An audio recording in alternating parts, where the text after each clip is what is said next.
Hello दोस्तों, कैसे हो आप सभी। उम्मीद करता हूँ आप सभी बढ़िया होंगे। साथियों, एक बार फिर से स्वागत है आपके अपने यूट्यूब चैनल आले जॉब योजना पर। दोस्तों, आज हम बात करने वाले हैं राजस्थान सीईटी 2024 के फॉर्म को लेकर। बच्चों को यहाँ पर फॉर्म भरते वक्त पता नहीं किस किस प्रकार की गलतियाँ नजर आ रही है, लेकिन यहाँ पर जो कॉमन यहाँ पर प्रॉब्लम आ रही है दोस्तों, वो आ रही है ओटीआर को लेकर और आधार अपडेट को तथा लाइव फोटो अपडेट को लेकर। साथियों को बता दें, सीईटी फॉर्म भरते वक्त बच्चे यहाँ पर ओटीआर करते हैं ना, तो वहाँ पर ओटीपी नहीं आता, या फिर लाइव फोटो अपडेट करते हैं या पीडीएफ अपडेट करते हैं दोबारा से, तो वहाँ पर भी ओटीपी नहीं आता। आता है तो फिर 1 घंटे बाद आता है, तो इसका क्या मतलब हो जाता है।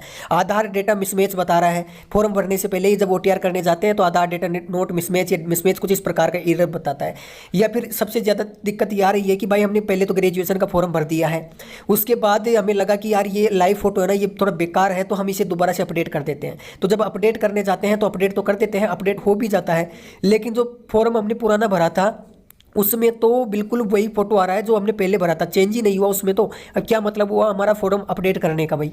तो क्या ऐसी स्थिति में हमारा फॉर्म रिजेक्ट हो जाएगा या होगा या नहीं होगा। तो दोस्तों, सारी जानकारी आज की इस वीडियो में आपको स्टेप बाय स्टेप बताऊंगा, आपको कोई भी डाउट यहाँ पर नहीं रह जाएगा। आप सभी को बता दूं दोस्तों, मैंने सुना है कि सोशल मीडिया में एक टेलीग्राम और एक व्हाट्सएप चैनल का लिंक भी होता है, ये दो काफ़ी ज़्यादा पॉपुलर है, लेकिन कोई उसे ज्वाइन ही नहीं करना चाहता। क्या आप भी उसे ज्वाइन नहीं करना चाहते हो। मैं खुद आपको चिल्ला चिल्ला कर कह कर थक गया हूँ, लेकिन आप वहाँ पर ज्वाइन नहीं कर रहे हो। भाई ज्वाइन कर लो, वीडियो के डिस्क्रिप्शन में लिंक दिया है, फ्री है बिल्कुल ज्वाइन करना। आप पता नहीं सोशल मीडिया पर लाखों इतने चैनल ज्वाइन करके रखते हो फालतू के, जहां पर आपका टाइम वेस्ट होता है, जहां पर आपको पता नहीं कुछ ऐसे ऐसे कंटेंट देखने को मिलते हैं जिनका आपकी लाइफ से कोई मतलब नहीं होता है। वहां पर आपको कुछ फालतू की वेबसाइटों के लिंक डाल दिए जाते हैं जिनका उद्देश्य सिर्फ पैसा कमाना और आपके विजिटर हायर करना है। लेकिन पता नहीं, फिर भी आपके ऊपर है, आप ज्वाइन करना चाहो तो कर लो मेरे भाई। वीडियो के डिस्क्रिप्शन में लिंक दे रखा है, फालतू के लिंक वहाँ पर नहीं आते हैं, फालतू की नॉलेज नहीं आती है, सिर्फ पढ़ाई से संबंधित और एजुकेशन से रिलेटेड और सरकारी योजनाओं से रिलेटेड ही नॉलेज वहाँ पर आती है। जिस दिन लगे ना कि हाँ भाई इस फॉर आपके ग्रुप के अंदर ये फालतू की चीज़ यहाँ पर डली है, उसी दिन भाई ग्रुप के ऊपर रिपोर्ट मारना और ग्रुप को उसी टाइम छोड़ के निकल लेना भाई। ये मैं आपको वादे के साथ कहता हूँ। बाकी अब स्टार्ट करते हैं अपने वीडियो की सारी समस्याओं को लेकर। दोस्तों, मैं आपको बता दूं, आपको सबसे पहले सारी चीज़ों का समाधान आपको अपनी एसएसओ आईडी पर ही देखने को मिलेगा भाई। जब आपको क्या करना है, सबसे पहले तो अपनी एसएसओ आईडी लॉगिन कर लेनी है भाई। जब मैं आपकी एसएसओ आईडी यहाँ पर लॉगिन करने जाता हूँ तो दोस्तों, सबसे पहले डैशबोर्ड पे मैं क्लिक करता हूँ एसएसओ के पे, तो अपना एसएसओ पोर्टल है कुछ इस प्रकार से खुल जाता है। अब यहाँ पर मैं खुद की अपनी एसएसओ आईडी है उसे लॉगिन कर लेता हूँ। आपके सामने एसएसओ आईडी मैंने लगा दी, पासवर्ड लगा दिया, कैप्चा भी मैं यहाँ पे फिल कर देता हूँ। तो मैंने कैप्चा यहाँ पर फिल कर दिया है 530913। बिल्कुल सर, यहाँ पे आपके सामने इस प्रकार से आपके भी लॉगिन होगी आईडी, तो आपको भी इसी प्रकार से आईडी को लॉगिन करना है। दोस्तों, आपके सामने आपकी जो आईडी है वो कुछ इस प्रकार से खुल जाएगी। यहाँ पर आपके सामने रिक्रूटमेंट पोर्टल का आइकन दिखाई देगा, इसके अलावा कई सारे आइकन यहाँ पर दिखाई दे सकते हैं। सबसे पहले बात करते हैं ओटीपी को लेकर। आखिरकार आपके पास यहाँ पर ओटीपी क्यों नहीं आता है, ऐसी स्थिति में आप सभी को क्या करना चाहिए। तो साथियों, मैं आपको बता दूं, यहाँ पर एक पेन का आइकन दिखाई दे रहा है, आपको इस पर क्लिक करना है। जैसे आप इस पेन के आइकन पर क्लिक करते हो ना, तो आपके सामने ये कुछ इस प्रकार से लोड होता है और आपकी जो प्रोफाइल है वो कुछ इस प्रकार से खुल जाती है। अब आपको यहाँ पर जो भी आपका डेटा है ना, उसको 10वीं के आधार पर फिल करना है भाई, उसे अपडेट करना है। 10वीं की मार्कशीट के अंदर यही होना चाहिए, आधार कार्ड के अंदर भी यही होना चाहिए, और आपकी जो एसएसओ आईडी है उसके अंदर भी सेम ये का ये डेटा, जन्म डेट, मोबाइल नंबर, सब कुछ सेम होना चाहिए। ऐसा नहीं है कि आधार कार्ड के अंदर तो अलग मोबाइल नंबर जुड़े हैं, एसएसओ आईडी के अंदर अलग मोबाइल नंबर अपडेट है। तो दोस्तों, ऐसी स्थिति रही ना, तो भाई यहाँ पर आपका है ना कभी भी ये डेटा मिसमैच और ओटीपी की प्रॉब्लम नहीं जाएगी। तो आपकी सारी चीज़ें यहाँ पर जो डेटा मिसमैच की प्रॉब्लम आ रही है ना, आधार कार्ड की, साथ में जन्म डेट की, साथ में कई सारी दिक्कतें आ रही है ना, ये सारी प्रॉब्लम यहीं से सोल्व होगी। आपका आधार कार्ड आपको अपडेट कराना है दोस्त, जिसके अंदर आपकी जन्म डेट 10वीं की मार्कशीट के अनुसार होनी चाहिए। जन्म डेट 10वीं की मार्कशीट के अंदर, फादर नेम जन्म डेट की मार्कशीट के अनुसार, और इसके अलावा सारा सेम टू सेम डेटा दोनों के अंदर सेम होना चाहिए भाई। जिसके अंदर एड्रेस भी आपका शामिल है, ये ध्यान में रखना है, एड्रेस भी आपका सेम शामिल होना चाहिए। और आपको बता दूं, वैसे एड्रेस ज़्यादा मैटर नहीं करता है, फिर भी आपका सेम होना चाहिए। साथ में आपके डिस्ट्रिक्ट वगैरह है ना, आपकी जो भी सारी चीजें ना, ये बिल्कुल सेम होनी चाहिए। और आपको बता दूं, आपको क्या करना है, जो आपका आधार है ना दोस्तों, उसको एसएसओ आईडी प्रोफाइल के अंदर आकर अपडेट करना है यहाँ पर। इसके अंदर आपको ओटीपी आएगी, ओटीपी के आधार पर ही आपको सारी चीज़ें यहाँ पे अपडेट करनी है, ओटीपी के थ्रू ही अपडेट होगी। उसके बाद आप सारी चीज़ें यहाँ पे फिल कर लेते हो ना, आपको आधार अपडेट होने के बाद यहाँ पर अपडेट का आइकन दिखाई दे रहा है, इस पर क्लिक करना, आपकी ओटीपी आएगी। ओटीपी आने के बाद सारी चीज़ें आधार के अकॉर्डिंग मैच हो जाएगी यहाँ पर।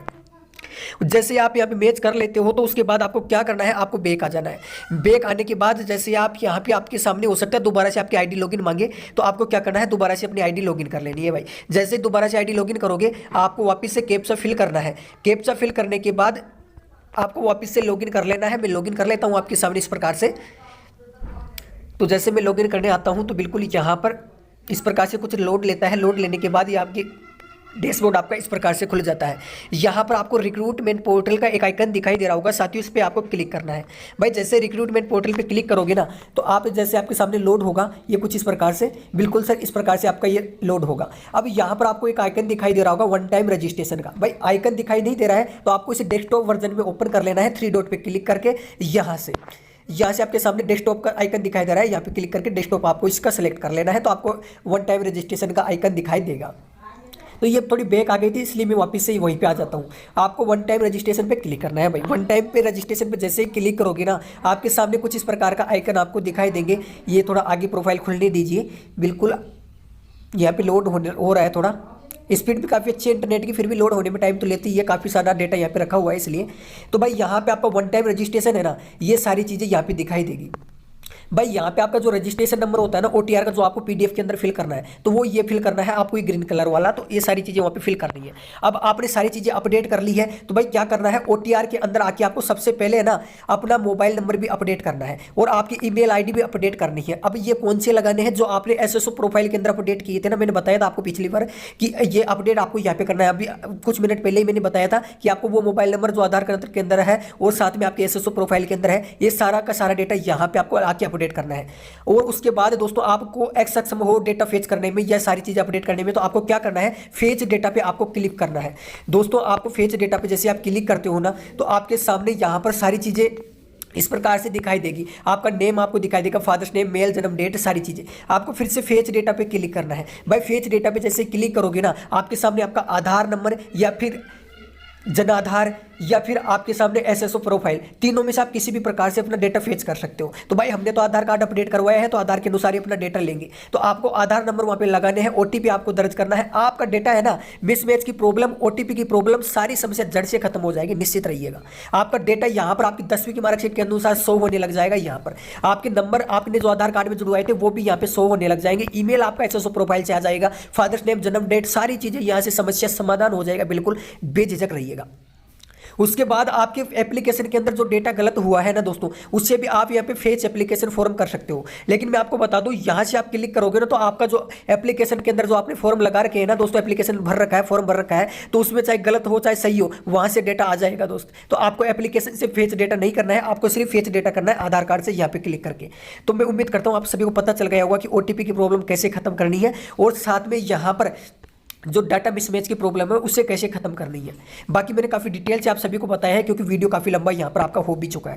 उसके बाद आपको जो OTR eKYC है दोस्तों, इसमें भी काफ़ी दिक्कत आ रही है कि भाई जब हम OTR eKYC करने जाते हैं ना तो यहाँ पर OTP नहीं आती है। तो हम ऐसा स्थिति में क्या करें, तो भाई जैसे आपको लाइव फोटो एडिट करना है और साथ में हैंड राइटिंग समस्या है उसे भी अपडेट करनी है, तो OTP कब आएगी, तो भाई OTP तब आएगी जब आपका सारा डेटा सेम होगा। और उसके अलावा मान लीजिए आपका पूरा डेटा सेम टू सेम है फिर भी OTP नहीं आ रही है, तो भाई आपको देर रात को ट्राई करना है, सारी चीज़ें देर रात को ट्राई करनी है, तब जाके आपकी OTP आएगी। क्योंकि काफ़ी बच्चे अपडेट करने हैं, काफ़ी बच्चे यहाँ पर आ चुके हैं अपडेट करने, काफ़ी भीड़ यहाँ पर वेबसाइट पे लगी हुई है। तो आपका जो भी रोबोट है वो किन किन बच्चों को यहाँ पर OTP भेजेगा, तो ऐसी स्थिति में आपको थोड़ा देर रात में या फिर सुबह जल्दी या फिर शाम को रात को या जल्दी ट्राई करना है दोस्तों। तो आपका OTP यहाँ पर आ जाएगा और आप यहाँ पर OTP दर्ज कर सकते हैं।